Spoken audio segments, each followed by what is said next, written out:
Good morning everyone, welcome back to my channel. ওঠার কথা ছিল 3:30 আর উঠলাম 4টে। তার উপর বাইরের যা বৃষ্টি শুরু হয়েছে তাতে মনে হয় আজ ভাসতে ভাসতে সমুদ্রে পৌঁছে যাব। বাই দ্য ওয়ে, সকাল সকাল রেডি হয়ে নিলাম, এবার আমরা দৌড়াবো। আসলে ওদিকে গাড়ি এসে গেছে তো, এদিকে আমি ছাতা সামলে আর ব্যাগ সামলাতে পারিনি।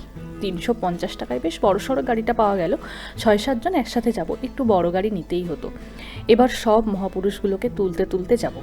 মায়ের বানানো সুস্বাদু খাবারের ব্যাগটা নিয়ে প্রথমেই বিশ্ব উঠল, তারপর বৃষ্টির মধ্যেও স্টাইল করতে করতে উঠল অর্ণব। এদিকে ভাগ্যিস ছাতার জন্য একটা ব্যাগ করেছিলাম।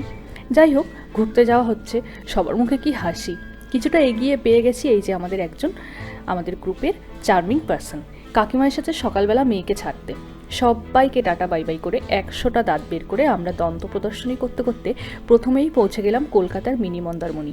কি প্রচণ্ড ঢেউ! ঢেউ খেতে খেতে কোনোক্রমে গাড়ি বাঁচিয়ে উঠে পড়লাম ব্রিজে। দেখেছো কাণ্ড? তোমাদের বলাই হয়নি কোথায় যাচ্ছি। বন্ধুদের সাথে মন্দারমণি। চলো এগোই স্টেশনের দিকে।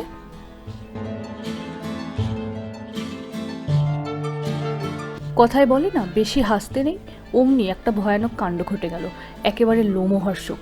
ট্রেনটা 2 ঘন্টা ডিলে হয়ে গেল। মনটা সেই মুহূর্তে একটু খারাপ হয়ে গেছিল ঠিকই, তারপর আমাদের ছোট্ট সংসারটা টানতে টানতে চললাম। পৌঁছে দেখি সবাই সবার সংসার নিয়ে দুঃসংবাদে হতভম্ব হয়ে স্টেশন চত্বরে ভিড় করে আছে। ইস, আর একটু সকালে জানলে এত তাড়াতাড়ি বেরোতাম না। এক তো খালি পেট, তারপর আবার বিরক্তিকর ডিলে। সান্ত্বনাস্বরূপ নিয়ে নিলাম স্টেশন চত্বর থেকে 1 কাপ চা। চাটা ভালোই ছিল। এতক্ষণ ডিলে কারো কি সহ্য হয় বলো? অনেক লড়াই করে শেষ পর্যন্ত এই অপেক্ষমান জায়গায় এলাম আমরা। এখানেও খানিকক্ষণ লেট, তারপর শেষ পর্যন্ত উঠলাম ট্রেনে। ফাইনালি তাম্রলিপ্ত চলতে শুরু করেছে। কি যে শান্তি লাগছিল তখন। আমাদের ট্রেনের টিকিট পড়েছিল 200 টাকা করে, একটু বেশি ছিল কারণ তৎকাল ছিল তাই। ট্রেনটা এত লেট করেছিল যে বিরক্তিতে খিদে ভুলে গেছিলাম আমরা। তারপর বিশ্ব নিয়ে আসা আলুর পরোটা, কাকুর বানানো আলুর দম, আমার নিয়ে আসা সেদ্ধ ডিম, ওদিকে একটা দাদার নিয়ে আসা মিষ্টি, সব মিলিয়ে আমাদের মাঝবেলা পর্যন্ত ভালোই কেটেছিল।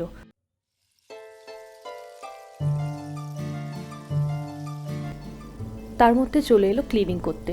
ওরা ওদের কাজ করুক, চলো আমরা টুক করে স্পিডটা চেক করে নিই।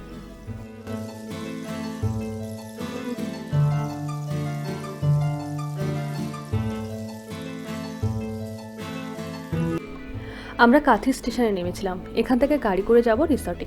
ওখানে আগে থেকেই ফোন করে দেওয়া হয়েছিল, ওরাই পাঠালো। না হলে তোমরা এখান থেকেও ঠিক করতে পারো, অনেক গাড়ি থাকে এখানে, চয়েস ইজ ইয়োর্স। আমাদের থেকে 500 নিয়েছিলেন উনি।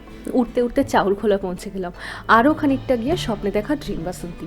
যদিও সময় লেগেছে ঘন্টাখানেক। পৌঁছে তো ফ্রন্টে এত সুন্দর একটা সুইমিং পুল দেখে নিজেকে আটকে রাখাটা খুব কঠিন হয়েছিল।